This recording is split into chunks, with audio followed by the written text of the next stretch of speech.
Il a commencé à investir à 11 ans. Déjà, ouais, ça calme. Il est devenu millionnaire à 19, je crois. Ça faisait t'imagines?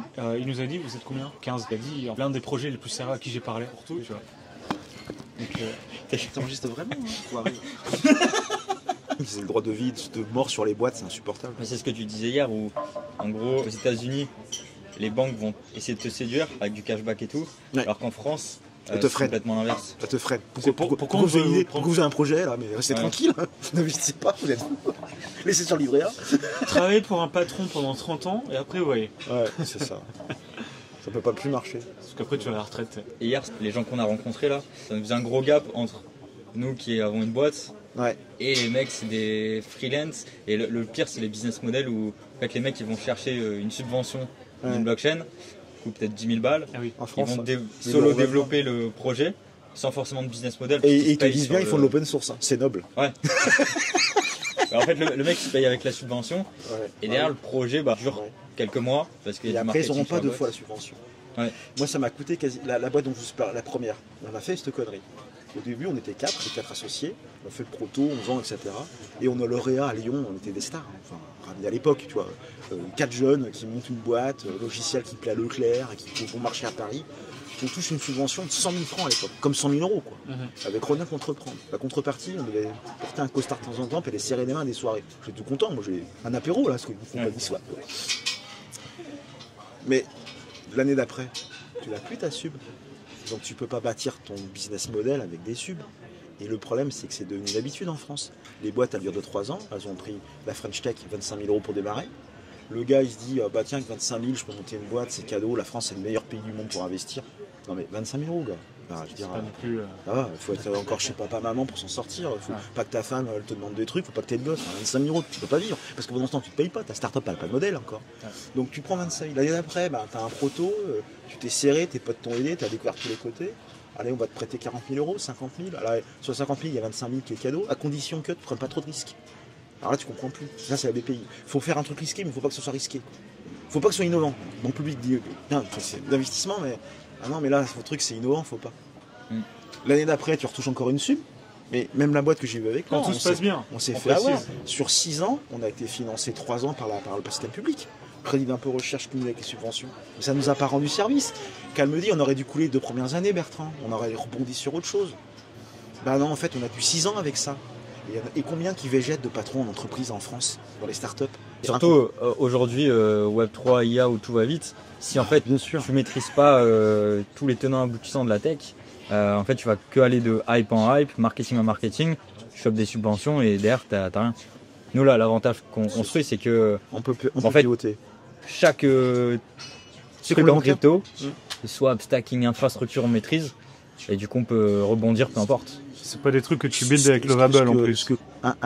Grand écart au tennis. Un mec comme Djokovic, il est impressionnant. Le mec, il a gagné tous les tournois, etc. Mais il gagne pas tous les points. Quand le gars il voit que dans un set, il est mené 5-1. Il a le niveau tennis pour gagner le set. Mais le mec en face, ça prendrait trop d'énergie. Il se dit, attends, je lâche l'affaire. C'est comme un échauffement. Le set d'après, le compteur sur 0. Et là, je mets mon énergie. Il a plus de gagner le match en faisant ça qu'en montant à 5-5, perd quand même le set, parce que l'autre en face, il est quand même bon, il a mis 5-1 quand même. Et je pense qu'aux États-Unis où ils sont forts, c'est que les mecs, ils savent qu'en investissant, ils payent pour voir comme au poker. Je paye pour voir. Ah bah j'ai perdu ce coup-là. Ah putain, je viens de perdre 300. C'est comme les coups d'après, j'ai peut-être gagné 2 millions aussi. C'est comme les VC, généralement, quand ils te suivent, ils suivent la team. Et en fait, ils t'accompagnent dans ta montée en compétences. Et si c'est pas ce projet où tu dois pivoter ou autre, ça. En fait, ils t'ont financé toi et ils savent que tu es toujours là. C'est ça. Et que c'est toi, tu restes. Mais ils ont une vision. Ils ont une vision. Il y avait Michael Sibel qui est donc le fondateur tu retournes encore toi de Twitch. C'est le fondateur de Twitch et le fondateur de Y Combinator. Et il disait en vrai, quand tu es CEO, et je pense que c'est équivalent pour tous les postes d'exécutif au début, ça te prend 2 ans pour comprendre ce que tu fais. C'est possible. Oui, c'est possible ça. Je lui crois. Bien sûr. Et ce qui me rend fou, c'est que monter un projet qui va gagner de l'argent, c'est dur. Trouver des financements, la partie administrative, légale, avocat, te bouffe ton pognon. Et la partie taxe en plus. Te bouffe ton pognon. Surtout si t'es en France, c'est. Te bouffe ton pognon. Alors pour arriver à un projet rentable, c'est. Faut être sur tous les fronts. Et recrutement. Et entre les scams, les mecs qui te font perdre du temps. La loi qui est passée en France récente là. c'est que si par exemple tu avais les lois rétroactives, c'est abominable en France. C'est-à-dire que Il y a des lois rétroactives. T'as pris quelque chose, une décision il y a 3 ans, Ouais. en connaissance de la loi, 3 ans plus tard elle a changé, on te la répercute. Attention, Alors, parce qu'à l'époque, J'ai une copine qui travaille dans un grand groupe à Lyon, elle est au service RH, elle m'explique que ça va couler des boîtes cette histoire. T'as des gens qui étaient en arrêt de travail, ils étaient malades. Jusqu'à présent, tu collectais pas forcément des jours de congés payés. Maintenant, c'est rétroactif 4-5 ans en arrière. Putain. Donc en fait, il y a des gars qui étaient en arrêt de travail, tu leur fais un chèque parce que tu leur as pas laissé partir en congé les 5 ans où ils ont été malades. Et ça, il y a des petites boîtes. Le mec qui est artisan, qui a 3 gars dans le bâtiment, qui en a un qui s'est blessé le dos, ça fait 2 ans qu'il est en arrêt de travail. Du jour au lendemain, on lui dit que tu lui dois 60 jours de boulot qu'il n'a pas fait. La France, ça, c'est extraordinaire. Ouais. C'est extraordinaire. c'est pour ça. C'est extraordinaire. Mon père m'a toujours dit, quand tu crées une société en France, tu le sais pas, mais tu as un actionnaire majoritaire. Ouais, c'est la loi, enfin c'est la C'est les réglementation. taxes. La Il est à réglementation. 70%. C'est les taxes, voilà, ça dépend. Si on cumule tout, tu peux arriver à 60%, tu vois. Trop d'impôts, tu l'imposes. T'imagines, Ken? Donc c'est pour ça, moi je me suis barré en Bulgarie en 2021. Mais le problème, c'est qu'il faut pas se leurrer. Dans 10 ans, la Bulgarie aura le même problème. C'est toute société. Peut-être pas autant de taxes, mais Ça montera. ça va monter, je pense, Ouais. comme Dubaï, comme d'autres pays. Dès qu'ils auront rattrapé le même niveau d'emmerde, ils appliqueront les mêmes emmerdes. Je me barrerai, hein. Enfin, en vrai, Tu seras aux États-Unis avec ton ranch. on verra. Non, mais il faut pas se limiter, tu vois. Les gens se limitent trop.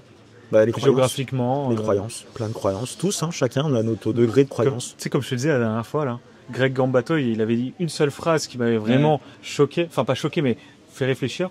C'est qu'il a dit, en vrai, je m'étais dit plutôt, quand j'étais plus jeune, si j'avais vraiment les couilles, j'irais aux États-Unis. Et après, ça m'a renvoyé vers moi-même et je me suis dit, en vrai, si j'ai vraiment les couilles, je vais aux États-Unis. Et il est parti, du coup. Ouais.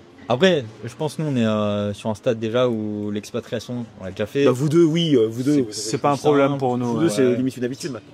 Enfin, moi quand j'ai pris la décision Bulgarie, c'était en mode, ok, pourquoi, comment, fais Fais ça, le calcul. vas-y, go. Ouais. Et genre, en une semaine, limite, je prenais l'avion et j'y allais, quoi. Ouais, mais vous avez franchi le cap de la peur, en fait. Vous l'avez déjà vécu. Ouais. Parce on sait qu'en fait, c'est pas si dur, pas si dur, pas si Vous en gros. faites pas une montagne, alors que moi j'en fais une montagne. C'est Sans normal. l'avoir jamais fait, tu vois. C'est pour ça. Bien sûr. C'est toujours un premier step. Mais moi, par exemple, si je devais coder une app sans utiliser l'IA, etc., tout moi-même en Python, machin, bah pour moi, ce serait une montagne, alors que pour toi, c'est rien du tout. C'est même pas une question d'expérience, c'est le fait de l'avoir vécu, dire que finalement c'est pas si gros que ça. Ouais, c'est ça. C'est que Faut ça. le faire en fait. En fait, tu sais que c'est des heures de boulot quoi. Si tu acceptes le jeu de faire des heures de boulot et que tu veux en perdre des heures, tu le fais. Tu vois, là, c'est ma troisième entreprise, du coup. Et en vrai, pour moi, c'était une évidence qu'on l'a créée. Il n'y avait pas de putain, mais qu'est-ce qui se passe si. Non, tu peux pas. À faire du moment que tu as du doute, faut pas faire en fait. Non, je pense que le doute, il est permis. Enfin, pour certaines questions et certains. Non, mais les doutes, c'est une question de question. Tout est dans la question. Si ta question te met créer un doute et que tu trouves une solution à ta question, le doute s'écroule. Mais voilà. Mais le doute pour la croyance de dire je vais pas y arriver, le truc, c'est pas une question ça. Ouais, mais en fait, c'est. La peur, c'est pas une question, elle est pas conseillère perception, quoi. même. C'est la perception parce que, genre, un jour, tu peux avoir une pensée, t'es fatigué, le lendemain, Mais tu bien sûr. t'es reposé. Mais c'est Et en émotionnel. fait, tu dis, ah non, mais en fait, je le voyais pas sous cet angle, quoi. C'est émotionnel. Hein. C'est émotionnel et c'est aussi logique parce que Je suis sûr. des fois, t'abordes un problème d'une autre manière. Pourquoi il y a des entreprises qui interdisent les réunions de conseil d'administration le soir? Pas sans raison, hein. C'est parce que c'est pas les émotions que le matin.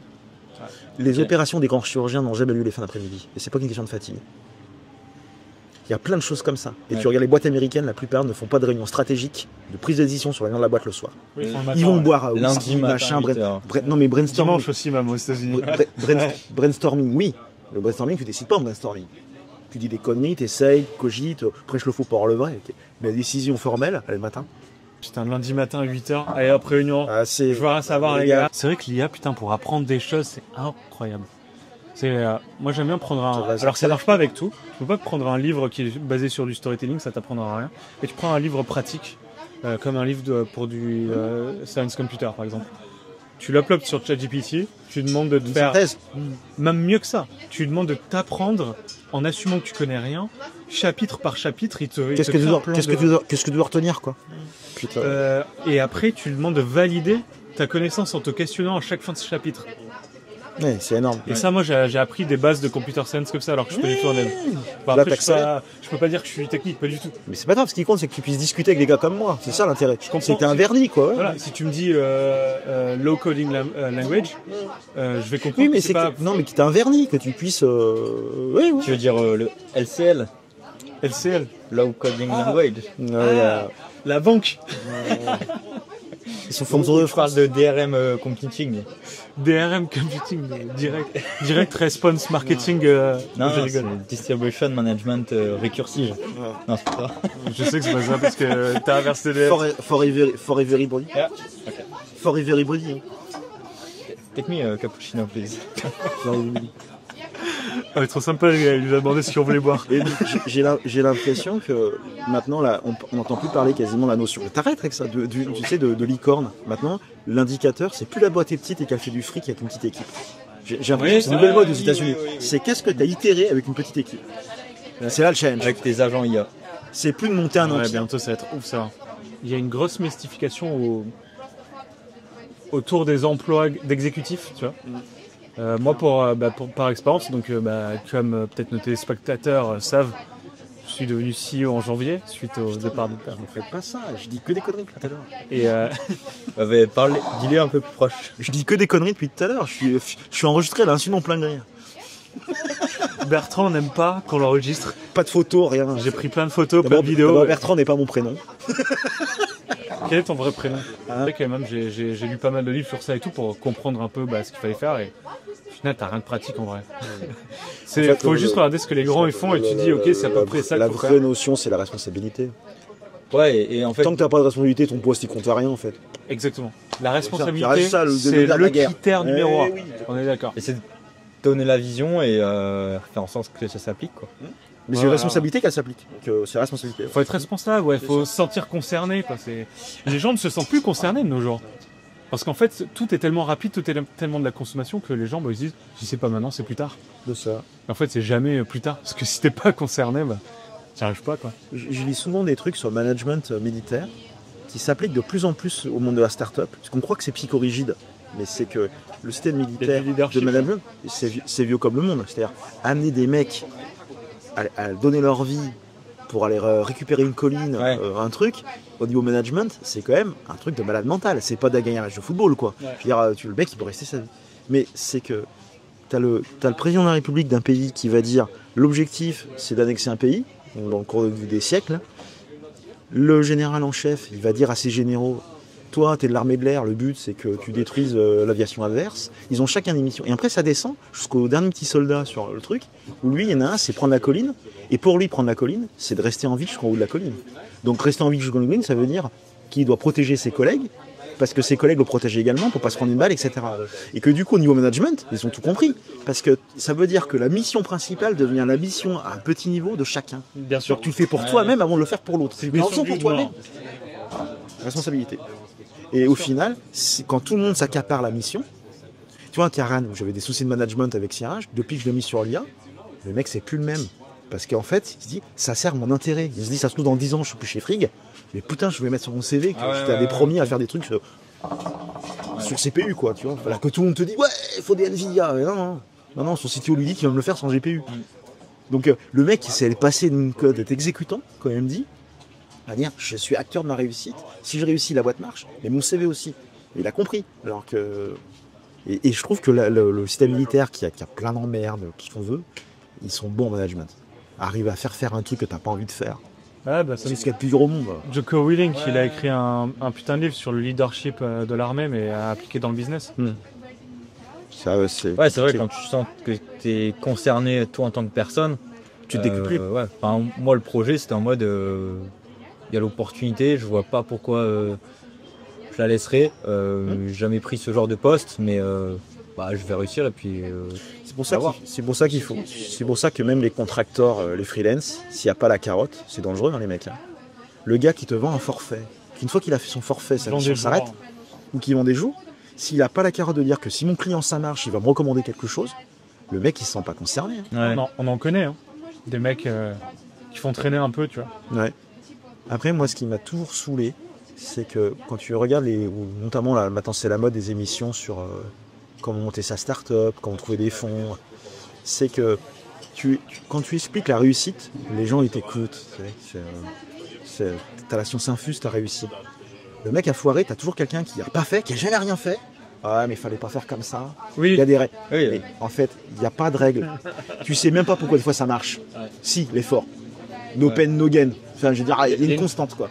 Alors, si le mec a rien foutu, ça marche. L'effort à mort, ça c'est 90%, mais t'as quand même, je pense, 10% de chance quand même. Oui, mais ce que je veux dire, c'est que cette chance, elle n'est pas explicable. Elle est pas Non, rationnelle. il faut travailler de toute façon. Donc, à un moment donné, quand tu prends par exemple un coup, j'ai écouté une émission sur le mec de Ledger. Le mec de Ledger, lui, tu l'écoutes, on ferait un pitch sur la boîte, il me dirait les mecs, vous avez raison, vous faites du matos, moi j'ai fait fortune avec mes clés, on a senti ça avec mes associés, on a fait le truc, on avait du tangible, du investisseur. Tu vas voir un autre gars qui vient du web, je sais pas quoi, le truc, c'est-à-dire, il faut pas faire de matériel, tu te rends compte, les fonctions des sous-traitants, des machins, la solution c'est le logiciel, tu es indépendant de la plateforme technologique, patati patata. Lequel a raison? Aucun. C'est que dans un cas, ça a marché au bon moment, dans un cas, ça marche à un moment, dans l'autre cas. Marché, et timing et expérience du mec. Et de toute façon, c'est pour ça qu'il y a plus de coach que de mecs qui l'ont vraiment fait. C'est ça. C'est plus facile de coacher en extérieur que de le faire. Mais c'est même valable dans le sport de haut niveau. Le mec, t'as des tennismen, des gars, ils ont gagné Roland Garros, on leur a dit ouais, mais ton revers il est pas bon, tu perceras jamais. Et en fait, ouais, mais à un moment où le mec il va jouer son Roland Garros, il se trouve qu'il est super bon coup droit, que c'est une époque où le tennis a cette mentalité de faire des trucs, où le gars il correspond, et puis en fait son coup droit est largement meilleur que s'il était bon en revers, un coup droit. Donc dans les bouquins, on va dire, il faut être complémentaire, le mec. En fait, non, l'autre il a un service de malade mental, un coup droit de malade mental, et puis il expose le mec en face, puis basta. Mais des fois il perd, bah oui, des fois il perd, mais au business, des fois tu gagnes pas tout. Les commerciaux des boîtes ne vendent pas tout le temps. Le mec qui est vendeur de bagnole, il vend pas une Merco à chaque fois qu'il y a 40 chez Merco. Mais s'il en vend 10% des gars, il a gagné. Quoi. En termes d'individualité, tu vois, il y a toujours ce débat de qu'est-ce que je max out. Est-ce que j'apprends tous les skills? Est-ce que je deviens un couteau suisse? Ou est-ce que par exemple si je suis en relation dans un domaine, voilà, est-ce que si je suis excellent dans un domaine, est-ce que je travaille mes skills dans ce domaine-là? Ok, j'accepte d'être nul dans les autres, mais être très très bon dans celui-là. Tu vois, et il y a toujours un peu ce débat qui voilà, il y a ce débat-là. Moi, je pense que ça dépend. Moi, je pense qu'il n'y a pas de règle. Je pense qu'il n'y a pas de règle. Ça dépend du contexte. Ça dépend des contextes. Ça dépend de ce que tu es et ce que tu fais. Ça dépend du contexte. C'est ça. Moi, en tant que CEO, par exemple, je dois comprendre un peu tout, tu vois. Bien sûr. Alors, je dois pas être aussi technique que toi. Et de toute façon, j'y arriverai pas. C'est logique. À part si j'ai mis maintenant, tu vois, et je délaisse tout. Mais ça vaut pas quel intérêt? C'est aucun intérêt. Donc tu délègues. Perdre de temps tout court, surtout avec l'IA de nos jours. Mais ça fera un autre sens. Donc voilà. Maintenant, si ton objectif, voilà, t'as 25 ans, tu veux rentrer chez Meta en tant qu'ingénieur, bah. Ouais, excellent dans un domaine. Faut être excellent dans un truc en particulier. Et alors, je me rappelle une émission qui expliquait la carrière de Prost en Formule 1. On parle de Prost parce que. C'est un peu vieux, non? Il n'est pas tout jeune. Il est plus vieux que moi. Prost, il a été 3 fois champion du monde de Formule 1 et on l'appelait le professeur. C'est un metteur au point, ce qu'on voulait. Quand il a percé pour devenir pilote de kart, pilote des formules qu'on a amené jusqu'à la Formule 1, étape par étape, il a fait une école de pilotage payée par l'État, la fédération, pas l'État, la fédération. Et à un moment donné, on lui disait que son style de pilotage n'allait pas. C'est pas comme ça qu'on gagnerait des courses. Et lui, il s'est dit, soit je m'oppose, et les mecs, même si je gagne des courses, ils vont me virer, parce que je contredis mes coachs, soit je ferme ma gueule, je fais ce qu'ils font, je suis dans les 3 premiers, mais à un moment donné, mon talent va ressortir. Qu'est-ce qu'il fait? Il fait l'école de pilotage, il fait les trucs, et à un moment donné, arrive à la fin de l'année de préparation, que ceux qui feront dans les 2 premiers de la course finale continueront et auront une place en Formule 3, Formule 2. Et là, il s'aligne, et là, il se dit, là, je suis noté à la fin, c'est éliminatoire. Donc ce qu'on m'ont dit mes coachs, ils m'ont dit que j'avais le droit de me présenter, j'ai été gentil, bon élève, j'ai pris les virages comme on m'a appliqué, pas tiré sur les pneus à tel moment, pas appuyé. Et le jour de la course, qu'est-ce qu'il fait? Il a fait d'Alain Prost. Il a explosé tout le monde, il gagne le truc, il va en Formule 1 quelques années plus tard. La règle n'existe pas. Bien sûr. La règle n'existe pas. Il faut être créatif. Bien sûr. Donc en fait, ça voudrait dire que si tu as des règles, ce qu'on est en train de faire, on essaie de réussir. On applique les règles de ceux qui ont réussi. Donc on prend des boîtes qui ont fonctionné, on fait, puis ça marche. Bah non. Ouais, c'est comme en investissement, je prends tout le temps l'exemple où les gens ils disent ouais, Warren Buffett c'est le meilleur investisseur. Sauf que Warren Buffett il a investi Déjà, il a commencé à investir à 11 ans. Déjà, ouais, ça calme. Il est devenu millionnaire à 19, je crois. Ça faisait j'imagine. Et en plus, quand il a investi, du coup, c'était sur des boîtes non cotées, donc la start-up. Ouais. Et aujourd'hui, il en fait plus, puisqu'il a des milliards en gestion. Et du coup, les gens, ils copient en espérant avoir les mêmes gains que lui. Mais c'est plus le même contexte. Ouais, ça n'a rien à voir. Tu peux pas appliquer des règles qui marchent plus. C'est ça qui est emmerdant avec les coachs de coach, ouais. C'est que les mecs, ils sont... Moi, ce que j'adore avec Peter Thiel, c'est... donc déjà, si vous n'avez pas lu le bouquin de 0 à 1, je vous conseille. Le livre de 0 à 1, il est vachement intéressant. Et il dit un truc, en fait, le prochain milliardaire dans la tech, ça sera pas quelqu'un qui crée Facebook, ce sera pas Bill Gates qui crée un operating system. Ça sera, j'espère, ça sera quelqu'un en fait qui s'inspire de ces gens-là. Et en fait, quand on lit ces gens-là et qu'on essaie de faire pareil qu'eux, c'est ne pas comprendre ces gens-là. Bien sûr. En fait, ce qu'il faut retenir, c'est qu'il faut faire différemment. Mais c'est grâce à ce que tu as lu d'eux, ce que tu as compris d'eux, que tu peux faire différemment. Voilà. Parce que l'essence, elle est là. Elle est méta, elle est pas dans le bêtement. C'est comprendre l'ADN du truc. C'est pas copier les trends. Voilà, tout le monde est IA. Ok, il y a quoi d'autre que tu pourrais faire qui pourrait te faire beaucoup d'argent? Pas du post-quantum, par exemple. Et c'est pareil, là, si tu vas sur LinkedIn en francophonie, bon, il y a tous les jeunes qui se lancent parce que la barrière est vraiment basse, mais les SaaS IA, enfin moi je le dis à plein de gens, ça sert à rien, enfin tu plugs juste ton interface, et en fait pourquoi? Alors oui, tu peux faire des ventes et avoir de 20 abonnés le premier mois, sauf qu'ils vont se barrer, parce que période de test. Et énorme. C'est jetable. Ouais, c'est ça, t'es remplaçable. Et l'IA, putain, en 3 mois, tout a changé. Je sais pas où ça s'arrêtera. Il y aura des plafonds de verre, mais c'est toujours pareil. C'était les amateurs et les pros. Les pros, ils produisent des trucs à la Lovable qui te permettent de construire tes trucs d'amateurs, tu vois. C'est Pump Fun et Solana. Ouais, voilà. Solana l'infra, Pump Fun ramène des capitaux, ramène le particulier qui fait les amateurs qui font leur. La différence, c'est que le pro, il fait en fait. Le pro, il fait un vrai truc. Il flonte, ils ont. Tu vois, à Uniswap, c'est ce que le mec il nous a dit quand on a parlé avec lui. Il nous a dit, vous êtes combien? 15. Et à la fin, il a dit, en fait, vous êtes l'un des projets les plus sérieux à qui j'ai parlé. Vous êtes structuré, ça veut dire qu'on est des pros. Sinon, on serait 15. Exactement. En général, c'est. Tu vois, il nous a demandé, vous êtes que tous les 3? Non, on est 15. Déjà. Mais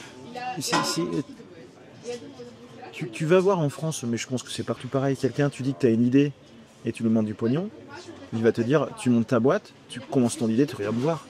Je pense que ça, c'est logique. Ça veut pas dire pour avoir confiance. T'as une idée, t'y crois, fais-le, je t'aiderai. Mais tu commences. Bah oui. Ouais. Mais si tu commences pas, je vois pas pourquoi je t'aiderais. Bah oui. Et ça, c'est pas compris en fait. Ouais. C'est pas compris. Il faut faire, faut itérer. Quoi. Et le plus dur au monde, c'est d'itérer. Ça, c'est clair. Et ça prend un temps. La mise au point prend un temps de malade. À tous les niveaux. C'est la clé, ouais. Pas rester figé. Et quand tu regardes un petit peu l'histoire de plein de grandes entreprises, il y a eu des itérations de fous, mais elles sont allées du tout au tout, qui n'a plus rien à voir. Alors j'ai pas d'exemple en tête, mais je sais que j'en avais vu pas mal qui... Tu te demandes comment en fait ils sont passés du mouton à l'âne, quoi. Ouais. Je me rappelle un coup sur un algorithme sur lequel je travaillais, sur de la protection d'image, de vidéo. Et on avait une démo qui devait avoir lieu en Californie. Et l'image n'est pas brouillée tant qu'on voulait. On voyait les gens marcher. Enfin, normalement, l'image était complètement brouillée, la vidéo. Et là, on voyait qu'il y avait une plage. On voyait que quelqu'un courait sur la plage. Donc, j'ai le PDG américain qui m'appelle, qui me dit, Bertrand, il y a un problème avec l'algorithme. On voit quand même qu'il y a une plage. Je peux pas faire la démo. Tu m'as dit que c'était brouillé. En fait, c'est pas brouillé. Je dis, si, mathématiquement, c'est brouillé. Il se trouve que ce brouillage fait qu'on voit quand même la plage. Il me dit, il faut que tu fasses quelque chose, j'ai la démo dans 9 heures, avec le décalage horaire, je rentre dans le truc, je passe une nuit blanche, je calcule le machin, ce que tu veux. Et en cherchant un bug, je comprends un truc sur l'algo qui allait être 10 fois plus meilleur après. On n'aurait pas eu cette démo avec le bug, je passais pas le temps de R&D pour résoudre le problème, et je découvrais pas une heuristique dans l'algo qui fait qu'il était meilleur et qui sera suivi 2 ans plus tard l'algo. C'est ce qui se passe avec le swap actuellement. Quand on a des écarts, ça fait chier, on n'est pas fiable, mais on découvre des trucs... des pépites. Ça, pourquoi? Et ça, c'est pas écrit dans les bouquins, c'est pas écrit dans les trucs. Et puis, c'est pas dans le GitHub d'Uniswap. C'est pas dans. Pas te dire la mise au point. Et Eliane ne le sait pas non plus. Eliane ne sait pas, elle n'a pas le retour d'expérience. Elle a les écrits, mais si c'est pas écrit. Il y a des trucs que je ne dis pas. Le boulanger, il va te dire, il a beau t'expliquer qu'il faut faire comme ça, t'es pas ses mains, quoi. C'est ça. Et donc, c'est toi quand palpant le pain, en faisant la farine, le machin, le truc. Au final, tu dis, tiens, mais quand je fais comme ça, mon pain est dégueulasse. Et si je fais un peu comme ça, il est bien meilleur. Waouh, putain, mais on m'aurait pas dit que mon pain était dégueulasse, je me serais pas mis en question et je ferais pas de meilleur pain. Donc en fait, l'échec d'hier, c'est le truc de demain. Et ça, les startups, elles ont besoin de temps pour la mise au point. Et je pense que c'est fondamental. Mais c'est valable dans le sport de haut niveau. Je trouve tellement de parallèles. Le mec, il gagne tout du premier coup, il apprend rien. T'apprends vachement tes défaites. Je dis pas que c'est pas l'éloge de la défaite, ce que je dis. Le mec, il en bave, il apprend des choses qui lui serviront demain, que le gars qui sait pas pourquoi il a gagné. Il y a des théories très intéressantes sur ça, sur comment gagner dans la vie. Ouais, la théorie est vachement intéressante, qui est une théorie sportive, mais qui s'applique, je pense, également à tous les domaines de la vie. C'est les enfants qui sont nés en début d'année ont plus de taux de réussite que ceux qui sont nés en fin d'année. Pourquoi ? C'est pas énorme, hein. Parce qu'en fait, quand t'es enfant et adolescent, en gros... Les années scolaires, elles sont décalées, c'est ça ? En gros, quand t'es un mec qui a 1 an de plus que toi, a beaucoup plus de force que toi. Bah oui. T'as 9 ans, il a 10 ans. C'est normal, il se met c'est une la grosse croissance, tout ça, bien sûr. Les muscles et compagnie, les os, les muscles, ouais. Et oui.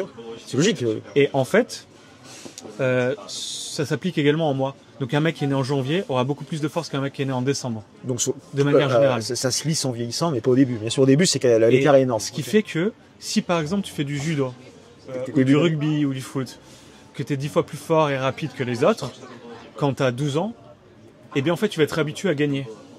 Et ce schéma mental, durant toute ton enfance et ton adolescence, c'est une question d'entraînement, de croyance en fait. Se réplique. C'est au même titre, on parle de trauma négatif. Oui, mais c'est dans l'inverse, c'est dans le sens. Il n'y a pas de raison. Ouais. Et donc en fait, tu vas être habitué à gagner, et ça va se répliquer en fait dans ta vie d'adulte. J'ai 2 potes, peut-être ils ont fail leurs parents. Un, il est né 28 décembre et l'autre 31 décembre. Peut-être tu calcules pour qu'ils naissent en janvier. Ce que tu es en train de dire avec une théorie à 2 balles, ils sont nuls au judo, c'est ça ? Une semaine avant. Putain. Ouais, c'est clair. Moi, je pense vraiment qu'il n'y a pas de règle en fait. C'est trop facile de vouloir mettre des règles derrière. Non, il n'y a pas de règle. Il n'y a pas de règle. Il n'y a pas de règle, il n'y a pas d'excuse non plus. Oui. Il faut être responsable, comme on disait. Mais il n'y a pas de règle. Mais moi, je trouve cette théorie assez fascinante quand même. À quel point ça, en fait, ton mois de naissance peut te déterminer le reste de ta vie, tu vois. Après, évidemment, c'est général, hein, si on rentre toujours dans le détail. Ouais, mais il y a ce mec-là qui a une freak génétique, tu vois. Bon, ok, tu vois. Ça me paraît évident que Changli a une mauvaise génétique comparée à Aboubacar, tu vois. Je radote sur un truc que je vous expliquais. C'est pas en maths, mais en basket au moins, tu vois. Je radote sur un truc que je vous expliquais hier. Mais quand hier, je vous expliquais dans ma première start-up, là, où j'ai honte de la durée de l'algorithme et que je m'excuse auprès des gars d'aller boire un café tant que l'algorithme tourne parce que je n'ai pas étudié la concurrence, parce que pour moi la concurrence je comprends pas ce qu'elle fait, on est petits jeunes à l'époque, on développe le truc, on croit qu'on fait différemment et on fait différemment. Moi je pense que les autres ils mettent 30 secondes fois calcul, nous on met 5 minutes, donc pendant des mois, des semaines, des mois avec mes associés, on se bat pour que l'outil, au lieu de faire 4 minutes 30, il fasse 4 minutes, voire 3 minutes 30 pour faire le traitement. Et le jour où je fais la première démo en avant-vente avec un potentiel client, les mecs m'annoncent que la concurrence met 48 heures pour le calcul. Ouais, c'est dingue. Et que du coup, on aurait pu se contenter, si on savait, d'un algo qui tourne en 24 heures. Alors qu'en fait, ce qui a été... Ils auraient été quand même 2 fois plus rapide. Ben oui, mais la grosse différence là, c'était pas 2 fois plus rapide. Parce que 2 fois, tu peux l'expliquer, hein, ordinateur 2 fois plus rapide, le truc. Mais là, 4 minutes 30 face à 72 heures... Hein. Bien sûr. Ouais. T'avais pas de croyance. Game changer. C'était pas la même société, c'était pas la même technologie, quoi. Ouais. Et du coup, l'handicap qu'on avait de pas savoir nous a fait sortir nos tripes. Donc, c'est pour ça que vous m'entendez souvent rouspéter après les boîtes du web, mais la plupart ils innovent pas. C'est pas une start-up qui innove pas, elle fait quoi? C'est un copier-coller. Beaucoup d'investisseurs mettraient de l'argent dans un copier-coller. C'est il y a 15 ans, quoi. Dans ce cas-là, une banque te prête. Dans ce cas-là, si tu fais un copier-coller, c'est très noble de faire un copier-coller. Tu as une boulangerie, tu veux ouvrir une deuxième boulangerie devant ton banquier, te prête de l'argent, tu lui montres le chiffre, il te prête. C'est très noble. Mais c'est pas une start-up. Tu crées pas ton marché, tu prends pas de risque. Enfin, tu prends un risque au financier que ta boulangerie marche pas. Mais je veux dire, ce qui est pas compris, c'est que tu peux, comme là où on est, t'en as la moitié, ils prennent aucun risque. Ils prennent quoi comme risque? Ils prennent Ethereum qui s'installe, ils prennent le truc. Voilà, j'ai fait comprendre aux Indiens qu'on modifie les codes sources open source. Et que je leur dis de faire gaffe aux licences. Vitru, il fait gaffe aux licences. Quelle licence on peut toucher et remettre sur la Freebox sans qu'on viole une licence? Oui. Et il me dit, mais pourquoi? Je dis, parce qu'on va modifier les codes sources. Mais pourquoi on les modifie? Parce qu'on fait notre version à nous. Pourquoi? Parce qu'on n'a pas le même matériel que les autres. et que du coup on peut aller plus vite, ou qu'on peut aller différemment.